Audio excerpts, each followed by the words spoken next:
Good evening and welcome to CellarPassTV Live. We're coming to you from Seattle, and tonight we have a wonderful, wonderful lineup. We have Louis Martini Winery as our featured winery, and it is Cabernet all the way tonight. We got their executive chef, Jeffery Russell, who'll be telling us about putting in the estate gardens and what's been keeping him busy the last few weeks. We have our favorite friends here with us tonight. We have Chris Sawyer and Chef Frank Miller, who's whipping up some killer duck pizzas tonight after that Liberty Duck episode earlier this week. So let's get to it and welcome our guests. Let me unmute everybody. All right. Hi, everyone. Hey, we're unmuted. This is great. You're unmuted. We can hear you now. Well, welcome. I'm so excited you could all be here tonight. We're heading into May. Can you believe that? Here we are, still virtually meeting. Oh, I can't wait for this to be over and start to hug people again. Well, cheers, everyone. Clink, clink, clink, clink, clink all around. Cheers. Cheers. Hey, before we start anything, too, as we go into Cabernet, I do want to say one thing on behalf of Cabernet Sauvignon. Its mother, or if we want to use gender here, Sauvignon Blanc. Chris, we lost you. I just lost his audio. Drink some good Sauvignon tomorrow, because when we talk about Cabernet Sauvignon, Cabernet Franc and Sauvignon Blanc grafted together to create the ultimate grape called Cabernet Sauvignon. So don't think that tomorrow doesn't have significance in what we're going to be talking about, because it does. It does. All right. Well, that is actually good tidbits right there coming to you from Chris Sawyer, who is the foremost expert in wines and killer music in the cellar. Indeed. Welcome, Chef Jeffery. Oh, what's that, Chef Frank?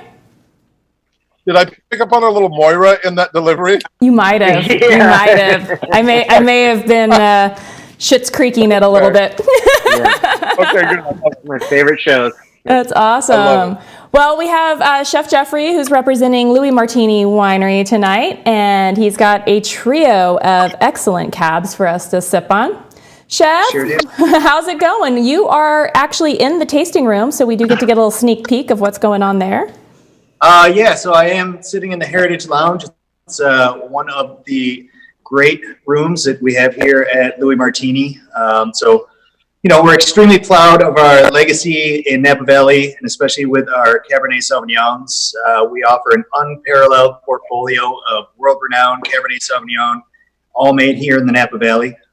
So our winemaker, Michael Eddy, he's the fourth winemaker in the Martini history. So we spent about a little bit more than a decade working under the mentorship of Michael Martini, who was actually the grandson of Louis M. Martini. So there is a little bit of direct lineage from, you know, the founding father, which was Louis M. Martini. The winery was built in 1933. And it was one of the first to reopen after the repeal of Prohibition. Since then, we've had it restored by famed wine country architect Howard Backen of the Restaurant Hardware fame. And it kind of reflects our storied history and continued dedication to make some world-class wines here in the Napa Valley. Which was Louis M. Martini. Sorry about that. Technical difficulty. Yeah. So, you know, I want to say one thing too, Jeffrey. I was just with Michael Eddy. We did a great dinner at Press right across the street from you with a bunch of us Psalms, and Michael was there. It was really fun. Him and I got some quality time together. He's a fun dude. You know, he's just there's a lot of energy pent up inside of him, and he takes it out on the wine, man. He's just so good. Yes. I love it. Hands squishing every grape. He's like, "You're going to be great cab." Yeah. Press. Yeah. Oh my gosh, I'm so jealous. I love Press. I miss it so much. They have a bottle. I think it's 1953. From what I recall, just in the picture that I took of it, it's in the cellar there, and I believe it's a Jeroboam of 1953 Louis M. Martini Cabernet, and that just. We all got to take pictures with it. We didn't get to consume it. That was my only downfall, because I would have loved to have tasted that wine. But that's just kind of the tradition, is not only making wines that are approachable as they open up, but also making wines that are dynamic and can really last the ages. And that's really one of the trademarks of Louis and Martini wines. Chris, what size is a Jeroboam? Like we're talking, that's... Well, you're talking about full on the big boy. You can fit basically a case of wine in there. So that's 9 liters. 9 liter. So that's a lot of wine. I saw one from Behringer recently that was totally spoiled, and it really sucked because it was because of the power outages. This whole failure thing, and I had to assess it for the man. And it was like one of 90 of these 9 liters that was, and it's a 1980, and it was like, it looks so good, and I felt so bad. I took a picture of it, sent to Ed Sabragia, who made that wine. Do you remember the Maximus campaign that they did when they took the Maximus? Oh man, those were great wild. Stuff. Ed's amazing too, and we're gonna be geeking out. These are all of our friends. These are the people we hang out with when we get to hang out. So, Jeff, go ahead. Jeffrey, tell us a little bit more about your background before you came to the winery, because it's great stuff too. Tell us a little bit about your background and getting into being a chef. So I'm originally from the Finger Lakes region in upstate New York. It's one of America's original wine countries, but beautiful up there. Nothing like California wine country. When I first moved out here, I was just kind of overwhelmed with the amount of wineries and vineyards that there are in the region. Totally different than the Finger Lakes, but still a beautiful region and a great place to grow up. But so I've worked all over the country over the last 20-something years, graduated from Culinary Institute of America in Hyde Park, went to work in New York City for a gentleman named Charlie Palmer. Spent about 11 years with Charlie in New York City, Washington, D.C., Denver, and then in Napa. 2016, my wife and I moved out here to open up Charlie Palmer Steak at the Archer Hotel and Sky and Vine in downtown Napa. We had our first child, and somewhere in between having the child and, within the first year of the Archer Hotel opening, I kind of realized that I wanted to still do what I love, which is create memorable experiences and cook great food and have fun with it. But I wanted to be able to watch my child and grow up in person rather than on social media and Facebook. So E.J. Gallo had this wonderful opportunity here at Louis Martini Winery, and I submitted my resume, and next thing you know, here I am. So I've been here for just over a year and a half, and couldn't be happier with the change and the transition and everything. It's a much better work-life balance, and I get to have a lot of fun with the food, and I get to taste great wines all day long while pairing all these creative bites that we have here. So not a bad situation. Yeah, smart move, by the way. So cheers to you. That's great. That's awesome. And Louis and the whole Gallo family, they have such a great legacy for being, family supportive. They're a family winery, anyway, and so there's such a great work-life balance that they provide their employees. I've always been very impressed with how they run things. Absolutely. That was the platform that they sold me on, was family first. So it was family hard to first. Ooh, look at that. So which wine are we currently sampling right now, Jeffrey? So we're going to start with our 2016 Napa Valley Cabernet Sauvignon. So this is our flagship wine. It's the one that's the one right there, Chris. Beautiful. So it's a full-bodied, balanced representation of the region's premier varietal, which in Napa Valley, everybody knows Cab is king. And Louis Martini's always felt that way. That's why our logo has always been the Martini crown. But, so this vintage is layered with some really great notes of some ripe dark plum, black currants, and a little hint of sage at the end. So it's rich, it's full-bodied, it's got a really great mid-palate and a really nice long finish. And, it's got some really nice, well-structured tannins that will definitely allow this wine to age for a decade plus. So it's one you can buy now, throw it in your cellar, save it for, maybe when my son graduates high school in about, it's going to be 15 years, we'll pull it out and we'll see what it's then. Sounds like a good plan. This is a classic Cab. It's such a great, example of Napa Valley Cab. You can't go wrong with this one at all. I'm so glad we get to explore it. And when we were doing our little check earlier this afternoon, I kind of knew that Jeffrey, you and Frank would be here. So I really I opened the bottles because I wanted to do my version of being a chef, where you kind of open it early and you kind of pour yourself a little taste of it and you kind of get into the feel of it. And it was kind of interesting because right then it really had a cranberry kind of note. And then it just started to settle down. And now I had some chocolate in there, but now it's cocoa. And it's just kind of dusted over the top there. It's beautiful. I opened this yesterday. And I just mouthful of cocoa. And again, it's awesome. Cranberry on the front. It's phenomenal. Well, this is fantastic. It really is. Oh, it's so good. So Jeffrey, we were chatting just the other day kind of in preparation of this, and he loves to garden, and he was sharing with me that they are just starting to put in an estate garden there at Louis Martini. Can you tell us a little bit more about that? Yes. So we're partnering with our operations team here on the property, and we put together some planters. We had our landscaping team deliver some soil. We just got the irrigation lines hooked up this morning, so I've been out in the garden, around, making sure the water's going to land where it needs to. But we have a really clear and concise plan of what we're going to put in there. My staff has been kind of drawing up diagrams and figuring out what to plant where, what plants thrive next to other plants, and how far apart we can plant them. So we're really excited to get this project started, and then we're going to be even more excited in a few months once we can start to harvest some of the produce from there and feature that in some of the pairings that we have here at Martini. Oh, how exciting. So what our viewers at home might not know is that Louis Martini has an incredible culinary program.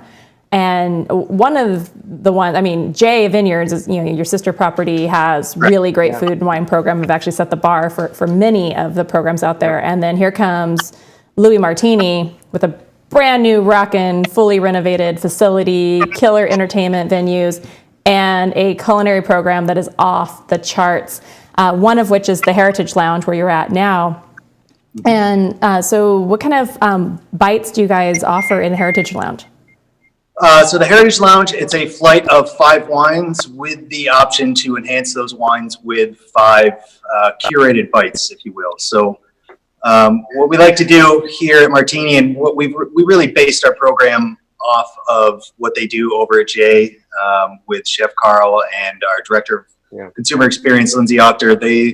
I worked with them for a really long time before we had the new tasting room open. I would just go and pick their brains, see their processes, how they would taste through everything. So we modeled a lot of what we do after them, but being on the Napa side and more of a Cabernet dominated portfolio, we have a lot of differences in what we can pull off with ours versus what Jay can pull off with theirs. They're more Pinot Noir, a lot of sparkling whites over there as well. So ours, we're predominantly Cabernet based, so it's a lot of big heavy reds. And in the Heritage Lounge, we'd like to feature a lot of our Monte Rosso selected wines, as well as some of our Crown Cabernet selection.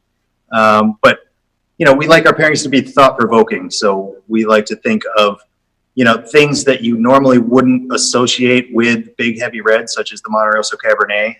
An example I could give of the Monte Rosso Cabernet is we made this cardamom and brown butter canestrelli. So canestrelli, it's kind of like the Italian version of a shortbread. Oh, nice. So we matched that with some Silverado Trail strawberries and some jasmine that we had growing on property here. So we made a little strawberry and jasmine jam with that brown butter and cardamom canestrelli.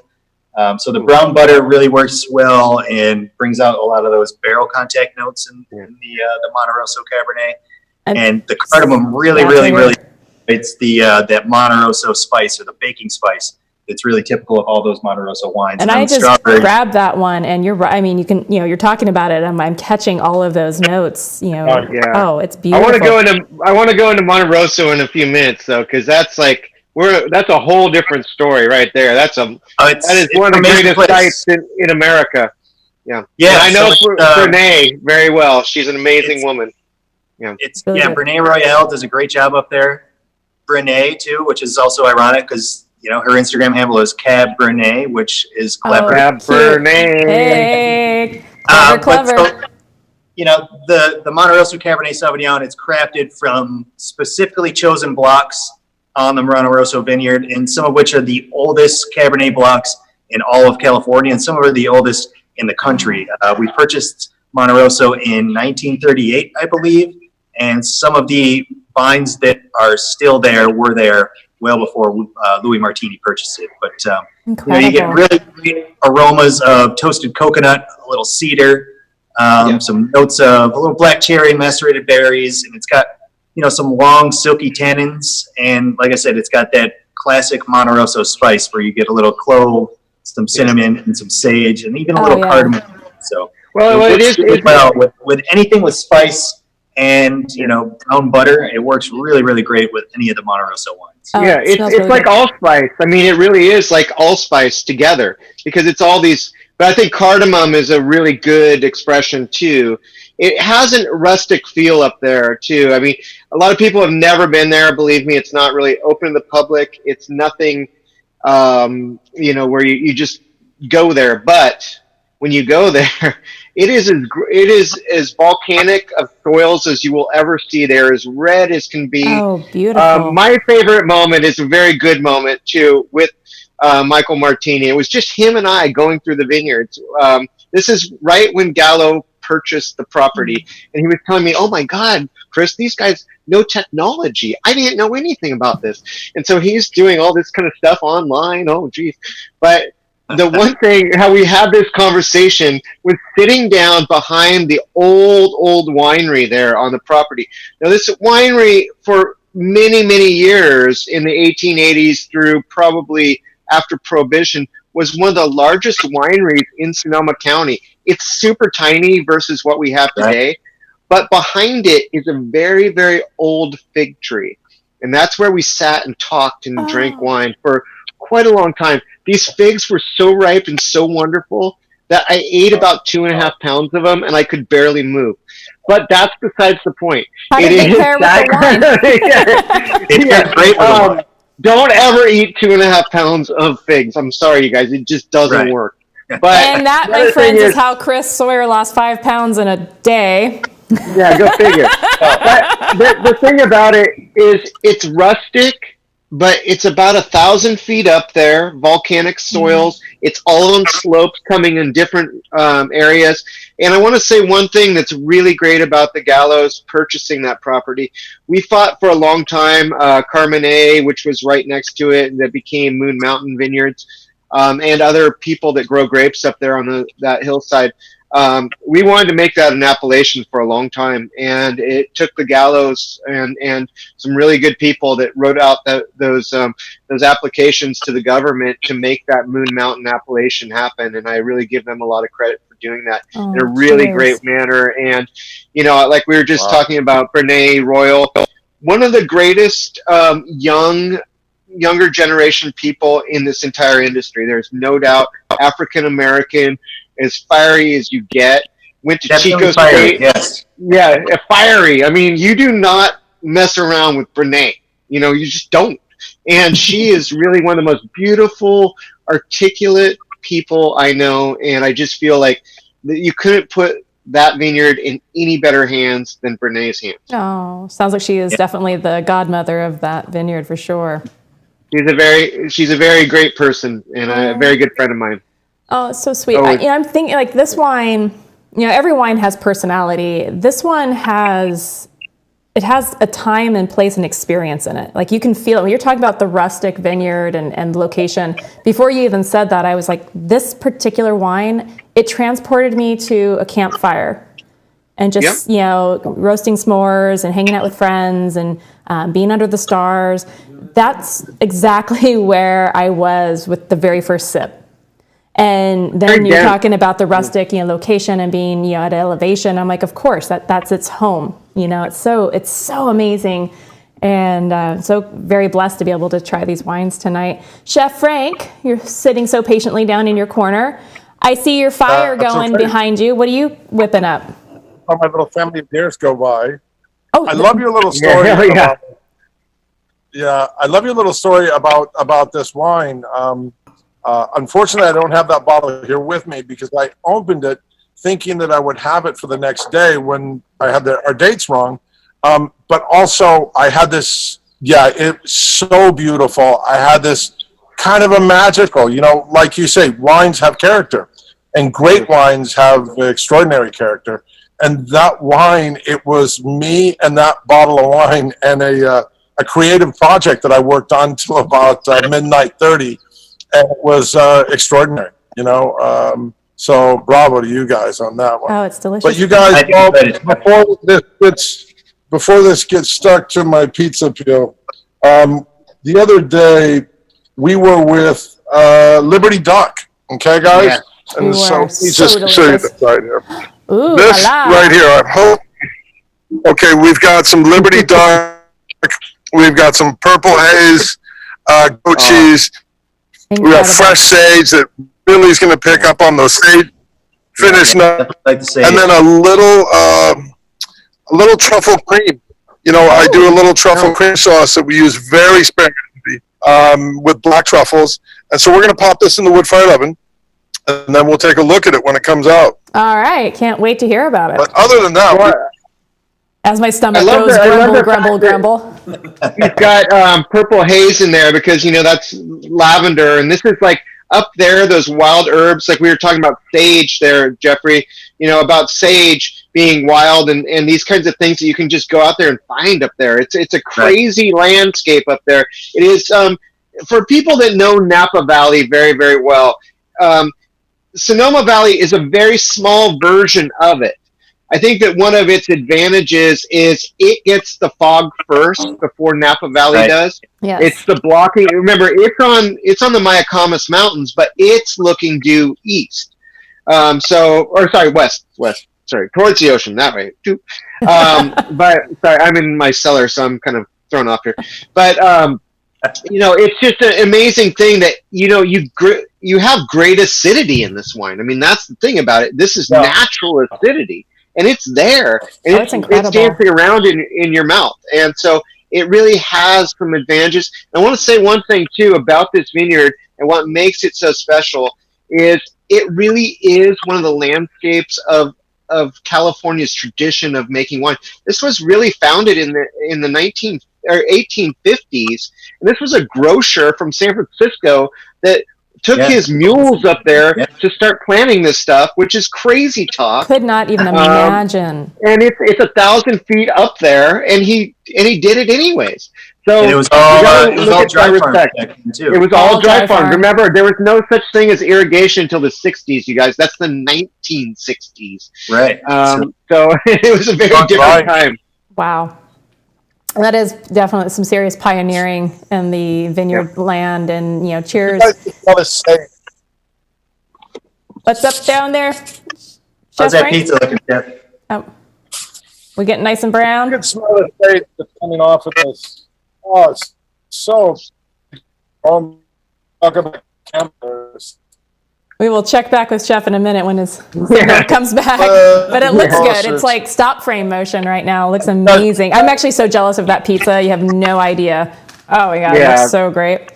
I totally lost track. We were talking about food and there went the thought. But this particular wine, I mean, I like the Napa Cab, that we just had. This one is just blowing it away, and it is so special, and definitely going to take it out by the fire pit tonight after we are all done. Absolutely. This is incredible. So what are some of the other experiences that you offer at Martini? You have Martini Park, which is also it's more of a casual experience. So Martini Park, we like to think of it as Italian bar snacks. Still Yummy. with, it's a 3 wine experience with 3 bites. With this one, we're able to utilize some of the lighter bodied wines in our portfolio. So we have a Sauvignon Blanc that's amazing, which we actually get some of the Semillon that goes into that Sauvignon Blanc comes from 130-something-year-old grapes that grow on Monte Rosso, so it brings a little bit of lift to it. We also have a rosé of Cabernet Sauvignon. So with the outdoor experiences, obviously we offer those during the warmer months, so April through November. And we would love to splash 3 red wines for everybody outside, but if you're outside in the summertime in Napa Valley, we want to start you off with something a little bit lighter, a little bit more cool and crisp. So we'll lead with our rosé or our Sauvignon Blanc, Nice. and then we'll work our way into a couple more of our heavier red wines, something from our Cellar 254 collection, maybe the Meritage or the Petit Syrah. But, think Italian bar snacks like pickled gigante beans or, sweet corn arancinis with a little truffle aioli or, something along those lines. Think of like, if you were to think of a bunch of old Italian gentlemen sitting around a table playing cards, what would they be snacking on? So that was kind of our inspiration for that. Also, one of our outdoor experiences are the cabanas that we have in Martini Park as well. Absolutely. And I know we can show a picture of those cabanas, so we'll bring that up here again in a second. Stunning. Yeah, I mean, it has me dreaming of sitting out, soaking up that beautiful California sunshine. Perfect place to take a nap too. Oh, heck yeah. That is a place you want to set up for a while. We have fans in there, so it's nice and cool. But the cabanas, it's kind of an El Forno rustic al fresco experience. So we have a wood-burning pizza oven, a wood fire rotisserie out there that really dictates a lot of what the menu looks like. So we start with a round of cicchette or finger foods. We work our way into a round of pizzas, into a round of wood-fired meats or spit-roasted meats, and then we end up on a sweet note with a little dessert or some dolce. It's a very robust wine and food experience. We can say that. And then kind of the pinnacle of all of our experiences is our underground cellar. Which we will definitely be talking about that here when we get into So the underground cellar was always a part of the Martini heritage. They've always had it. So it's the original spot where they made the wine back in 1933 when the winery was first built. So we have some of the, what are they, about 85, 86-year-old redwood casks down there that were put in when the winery was open. So they're still providing a little bit of the decor, but it's really, really dark mahogany tones. And that's along the lines of more like a Michelin star dining experience where we have 7 wines that we pair with 7 different courses. I would say they're much more than just a bite, so it's a little bit more substantial.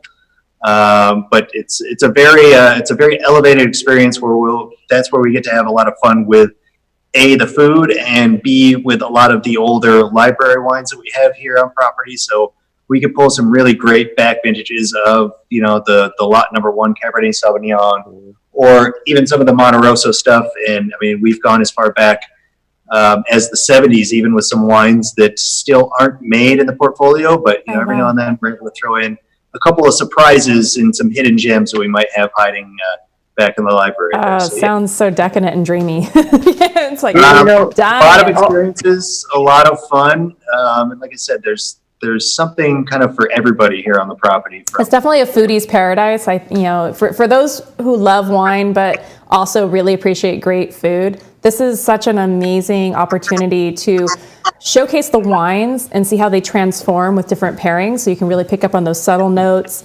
and find unique ways to work with different foods that you might not otherwise think of. And I think for me, that's really important because I know that the go-to with Cabernet is always, some amazing piece of red meat, which there's nothing wrong with that, but there's so many other options. And Chef Jeffery, you're throwing out some incredible pairings, and I still geek out on the whole Martini Park concept and, the little bar snacks and how, the rustic nibbles, like things you probably wouldn't think of, but are just so perfect. Yeah. So actually, the dish that got me the job here at Martini as executive chef was a fish that I paired with the Napa Valley Cabernet. So they gave me 3 of our Martini wines to work with. They started with the Sauvignon Blanc, which wasn't yet released. So when I tried to find notes online and get the Cliff Notes version and cheat a little bit, I couldn't find it. So I was like, man, I got to taste. I actually have to put a lot of thought into this. So no cheating. There was no cheating involved with that one.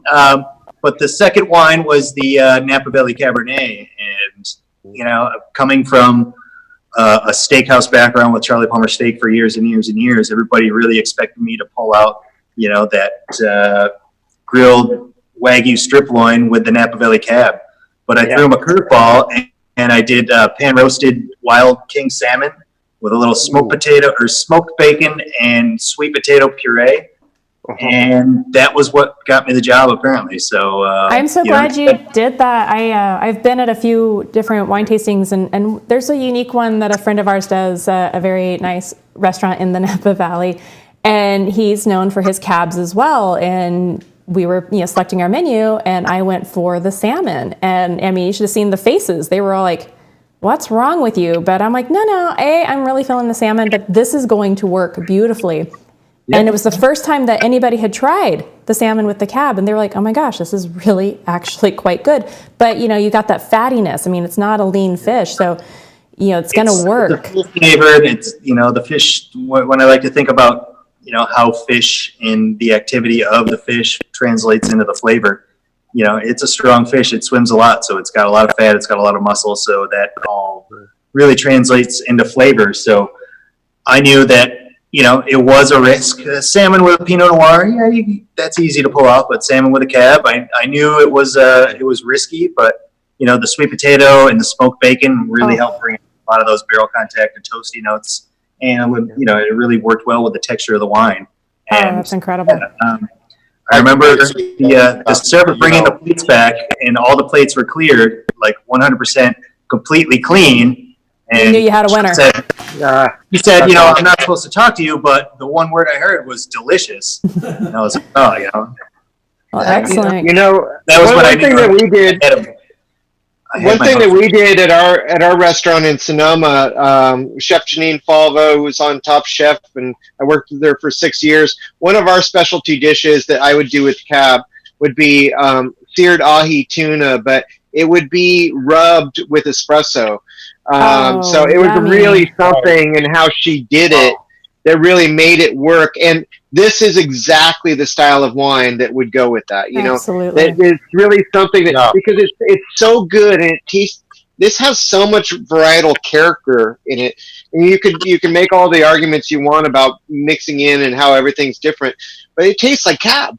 And the thing is that really you think that fish can't go with it, but when you have the right pairing, especially when you're thinking it out, even, another good thing just for everyone at home, I mean, the difference between salmon baked and salmon charred is very different. Night and day. Because you want that grill thing that can help you take that Cabernet and actually be okay with that Cabernet. You still, even though you're the home chef, you want to look like the chef. You don't want to say, "Oh yeah, it was good." You want them to come up and hug you, just like they would, That was life-changing. Here, And Chef Frank, how did that pizza come out? We see it sitting there behind you. The pizza came out great. Nice, gorgeous crust. That beautiful Liberty duck again. Okay, that's a better view. You guys can see that. Wow. Nice and crisp. It smells incredible. Got a little bit. As soon as it went in the oven, you guys know. Jeff, you really know that sage. As soon as that fire hits it, it just smells beautiful. One of my favorite. That's incredible. What's that? So, can you guys deliver up to St. Helena? Yeah, seriously. I didn't Petaluma, so it's closer. Yeah, Chris is closer, so maybe he can pick it up, and then you can meet him halfway. We'll meet you there, Chris. The social distance dinner party. Viewers at home, we'd love to hear what you're having tonight. I know there's quite a few of you out there. I know Sydney, she's cooking dinner while she's watching us, so I'd love to hear what she's making tonight. And any questions, let's hear it. If you get questions for Chef Jeffery, want to know about any of the experiences that are going on, there are so many things to do in Napa Valley. And, at this point, we're just teasing you so that when you come, when we can all get out and visit, exactly where to go. All these experiences, of course, can be booked at CellarPass.com, which is what we normally do when we're not doing these CellarPass TV episodes, and cannot wait to see everybody again very soon. Just a quick plug to let everybody know at home. Tonight we are doing a trivia game again for our Napa Valley tasting passports that have been extended through the end of the year, and Louis Martini is one of the fabulous properties that you can visit with this passport. So so check in on the comments and on Facebook Live as well. I'll ask the question, and whoever answers the question first wins a pair of passports.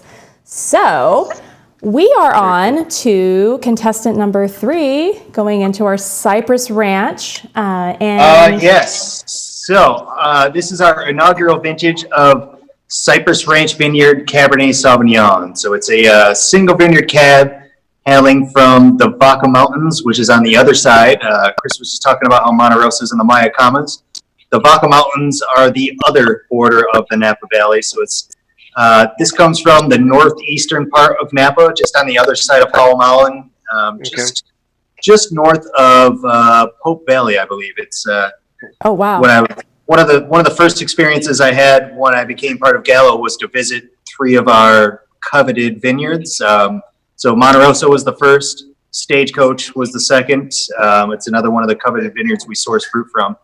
And Cypress Ranch was the third. And I just remember going over and coming down the hill into Pope Valley and going by that one garage. And, the Pope Valley Garage. That place is awesome. That's where anybody that finds a rattlesnake in Pope Valley, apparently they bring it there and they have a bathtub full of rattlesneks, which is a important, useless bit of information. I actually did not know that, but that is good to know.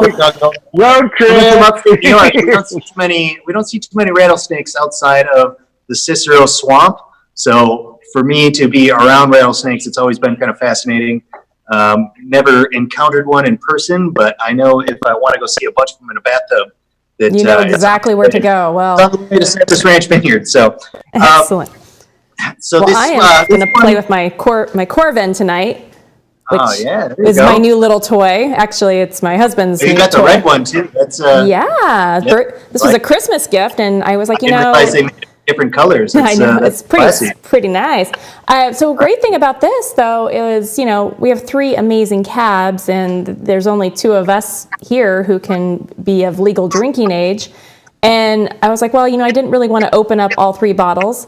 And in order to do that, so I thought, hey, tonight will be the maiden voyage, and so we're going to check this out. So I'm going to pour myself a little glass and see how this goes. So far, it's really easy. Ooh, I like the sound effect. It sounds good. Yeah. And it's still going. You guys, the fattiness of this duck, the sage, that purple haze cheese, just a little note of truffle with this one right here. That's the Cypress. Unbelievable. Yeah. The Cypress. Unbelievable pairing. Yeah, I think that the truffle will really work well with the dusty tannins in there. A little bit of the earthiness on earthiness. Yeah. But this one's got a really distinct balance of medium dark fruit. It's a little bit different than a lot of the Cabernets in the collection, just given the terroir of Cypress Ranch Vineyard. But it's got really great notes of like boysenberry, cassis, a little cherry, some red currants. Right on. And it's got some lush fruit-driven nature. And then the high altitude, it really, really resonates in the acidity of this. They kind of give it that vibrant lift on the finish there. Yeah. And I'll just say one thing, too, about that area up there. A lot of people have never been to Pope Valley. There's Childs Valley and Pope Valley, and they're kind of both in that kind of zone there up in the Vaca Mountains. And I think that the reason that it makes total sense for Louis L. Martini, to really be going into this is, their exploration tour through the years also led them to Lake County. And to be really honest, before Barbera became cool up in the Sierra foothills, they set the precedence up there because that's where they grew Barbera, is up in Lake County.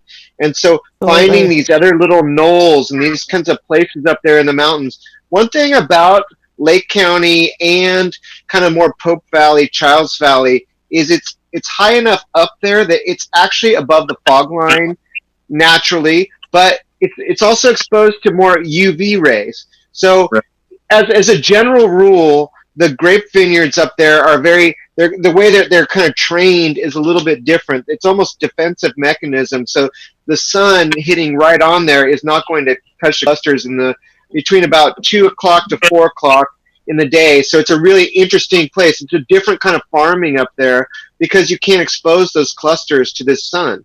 And so they tend to be very small, tiny, compact clusters that have huge amounts of flavor.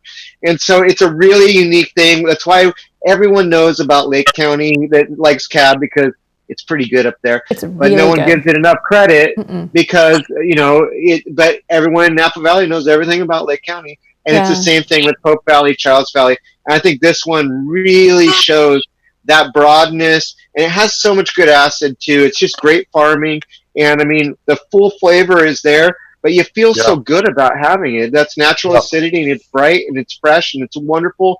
But this is going to last a long time through the years too. We're and it's excited. Excellent. Oh, and Linda from last week, she was our winner. She just said she actually got her passports in the mail. So congrats, Linda. Can't wait to see you in Napa Valley. You're going to have a ball. So yeah, everyone loves their passports. I'm so glad Linda's been joining us. She just got introduced to CellarPassTV. She was telling me that she's totally hooked, and we are glad she likes to join us because, you know, we kind of dig wine too, and talking about wine country, we definitely are dreaming. But on the Lake County subject, I mean, I grew up there, went to high school, and know a lot of the vineyard owners, and you know, have gotten to sample the grapes off the vines, and you know, really blessed to be able to ride horses through all the vineyards up through Cobb Mountain, and just, you know, truly a teenage girl's dream. But what I started to learn about was all these amazing Cabernet grapes that they were growing, and although not at drinking age yet, I knew who they were selling their grapes to. And as I got older and got into the wine business, you know, I started to realize, I'm like, you know, people would like say, oh, they're Lake County wines. I'm like, no. There's a lot of killer Lake County grapes in those Napa Valley wines that are taking home the prizes. So definitely the place to look for it. And you've got that super volcanic soil, and the different microclimates up there. I mean, it's a pretty cool growing place for sure. You know that Lake County, just in general, Clear Lake is the deepest lake. You know, and it's also the largest natural lake. And you guys should know because you got boat. I mean, obviously you've been there before in your boat. Oh yes. But the thing is that it's actually how it conducts, you know, like how it brings in coolness is because the depth of that lake. It's really amazing because the only other lake like that in Northern California or California in general is Tahoe, right? And it's actually separated between two states. So if you're just going straight California, Clear Lake is the biggest, and it's the great one. And so I think that's why I really look like putting this into perspective about Pope Valley, Childs Valley, and Lake County. There's something really that's more endearing there because they're all high elevation ones, and that's what really makes them special versus Napa Valley. And then you go up into Mayacamas, and that's a different story altogether. Now we're talking high elevation again. And it's just interesting as you two chefs, I mean, really get into this, you're talking about different kinds of pairings from down in the valley and up in the mountain. You know, the hardiness of those. And the hard farming, and what these grapes are growing on is barely any soil up there. It's all volcanic stuff. But that's what gives them the character really and their intensity. You know, you're not going to get that character out of a well-pampered grape in the valley floor that's got lots of water and being tended to. I mean, these have got grit and they've got attitude. You know, they are hardcore grapes, you know. Surprised there's not a little teardrop on them when you pull them out of the vineyard. I know. If we had Brene on here, I bet you she would tell you that there were some. I bet she would. She's like, I've seen them. Watch out for those. Oh, this is delicious. One thing that people don't really consider when we talk about Cabernet and food pairings, since this is the food episode, what desserts would you pair with a Cabernet? Oh. Silence. Crickets. So I gave an example earlier of the brown butter and cardamom canestrelli. You know, kind of like an Italian shortbread. But we've done, you know, in our Heritage Lounge, we like to treat that as like an experience or sort of like a tasting menu. So we start on the lighter side, and then we always like to end on a sweet bite.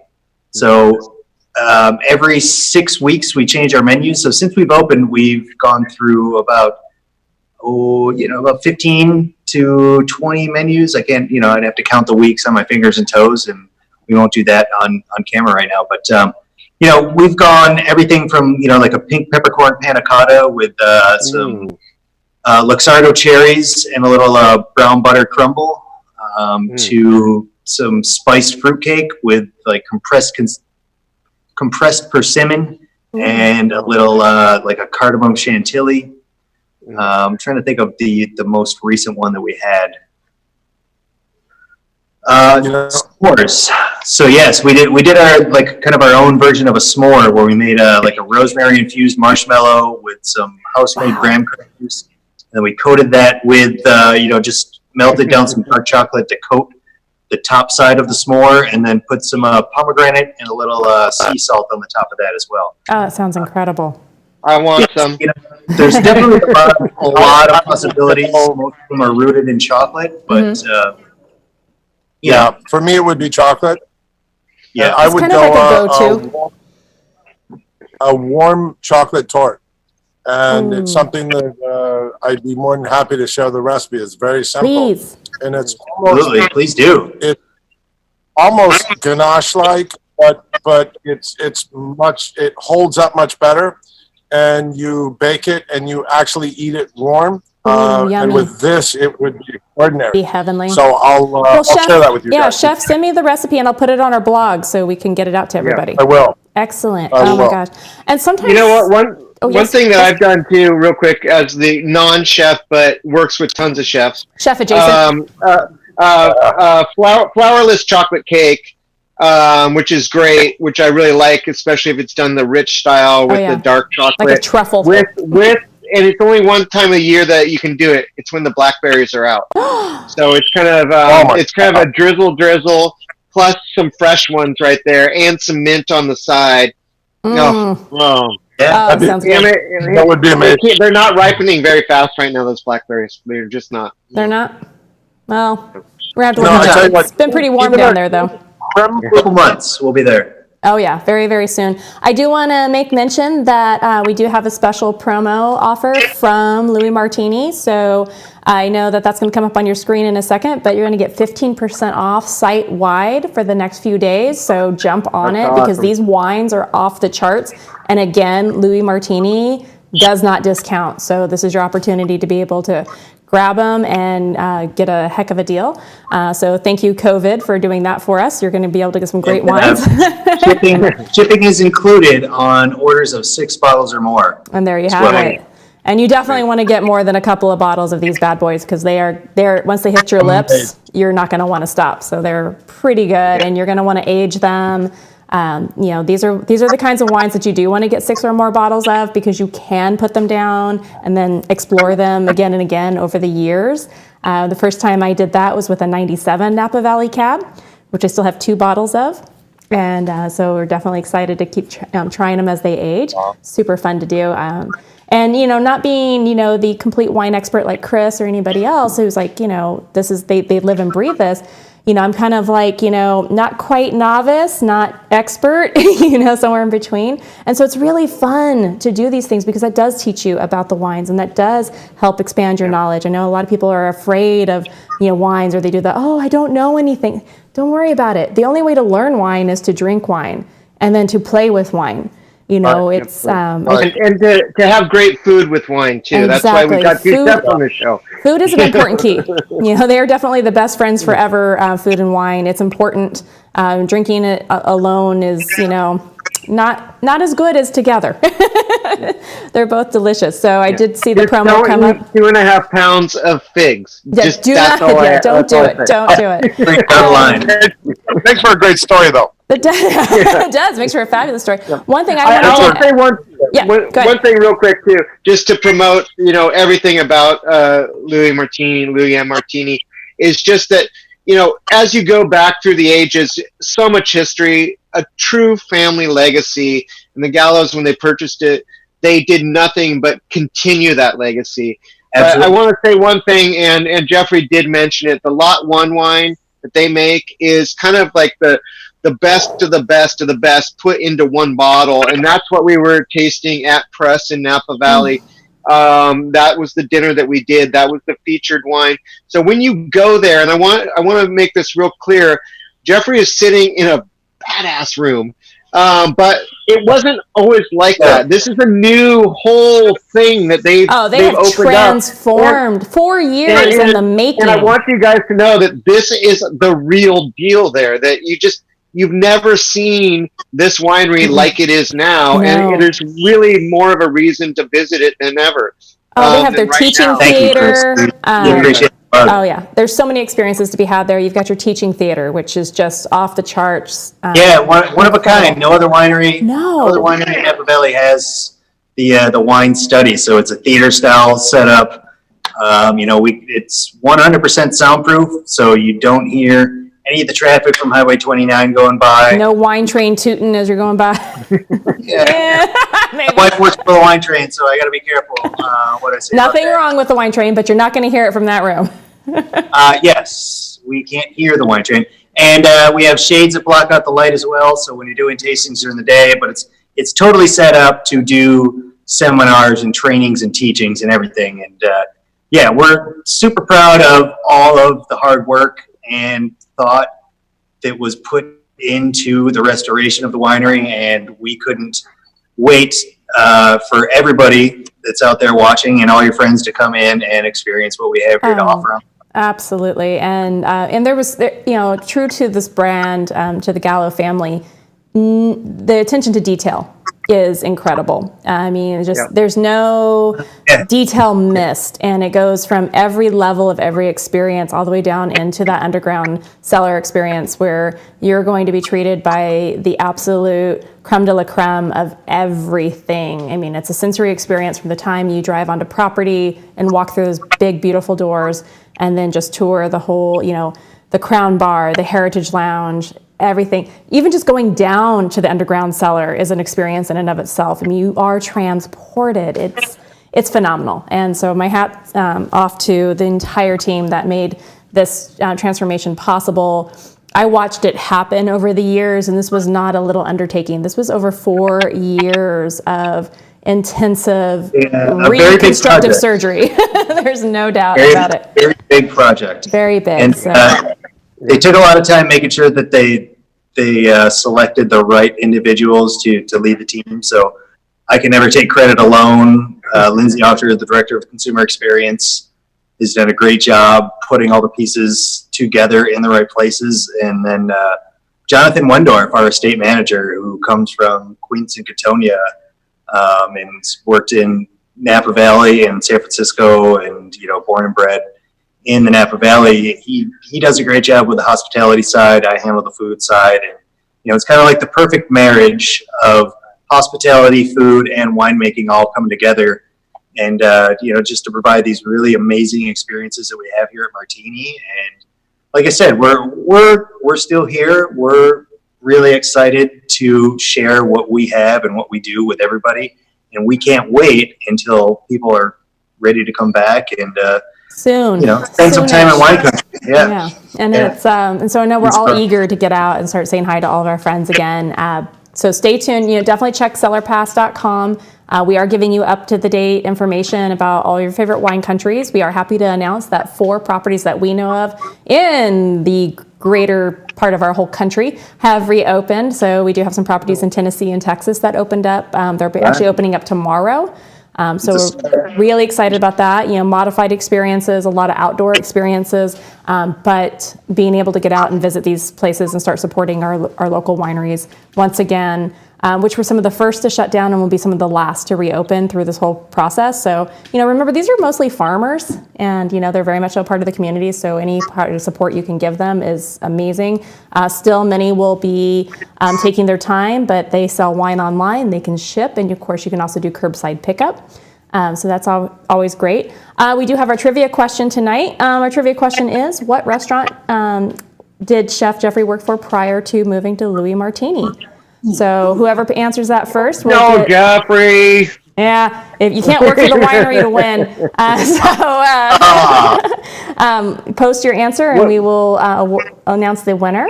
Yeah. And we do have a question. John is asking, what is the name again of the estate manager at Martini? John, huh? Oh, so this is his name is Jonathan Wendorf. Jonathan Wendorf. Excellent. Wendorf, yeah. All right. Excellent questions, and I know everybody's making their meals tonight and telling us about what they're making. I want to say one thing real quick, too. Just a couple things about beyond Cabernet Sauvignon, which we've been talking all about. Once again, going back to Sauvignon Blanc, don't forget that tomorrow is International Sauvignon Blanc Day, and if you know anyone that sells the Louis and Martini Sauvignon Blanc around you, buy a ton of it, and have a great weekend. This is Absolutely. the only place you can get it.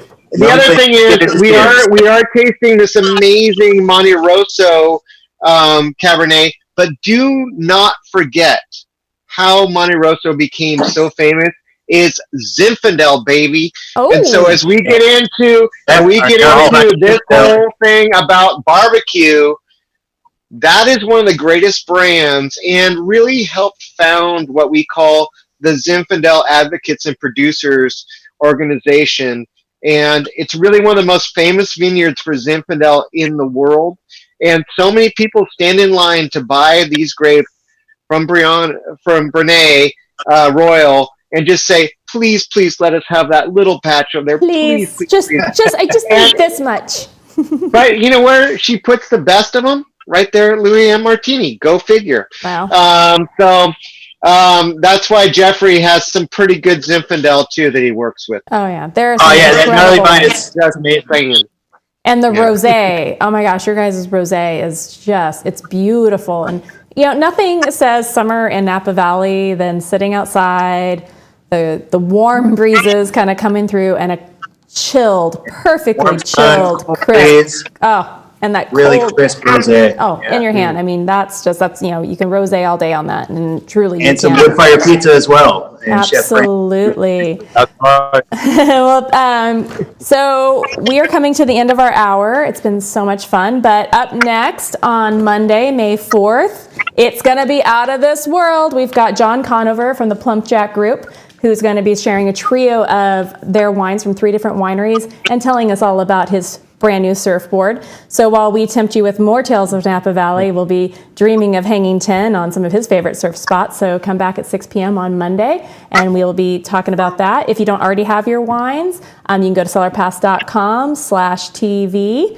and check out the upcoming episodes, find out how to buy, or of course you can coordinate a curbside pickup if you're close enough. So we definitely encourage you to do that.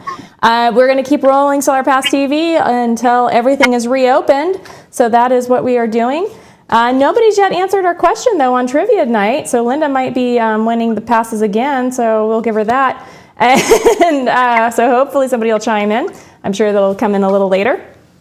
But guys, thank you so very much for joining us tonight. This was such a treat. These wines are amazing. Definitely looking forward to getting some Sauvignon Blanc, though. Definitely be doing that tomorrow. And, John Osborne wins it. Charlie Palmer steak. Hey, Yeah. there John it is. Osborne. Good job, Watch John out Osborne. for our new project together. That's a big deal. So we'll talk about that later. Yeah, let's do that. Well, John Osborne, you're the man. So John Osborne, send an email to info@cellarpass.com, and we will get your information to get you these passes so we can all go sip together here very soon all over Napa Valley and beyond. Everybody else, it's been a blast. We're going to sign off. So happy Thursday night. Cheers to you, and cheers to you guys as well. Don't hang up the meeting. I'm going to come back to you in just a minute, and we will do our final wrap in just a second. So give me a moment. So cheers to everybody, and good night, everybody at home.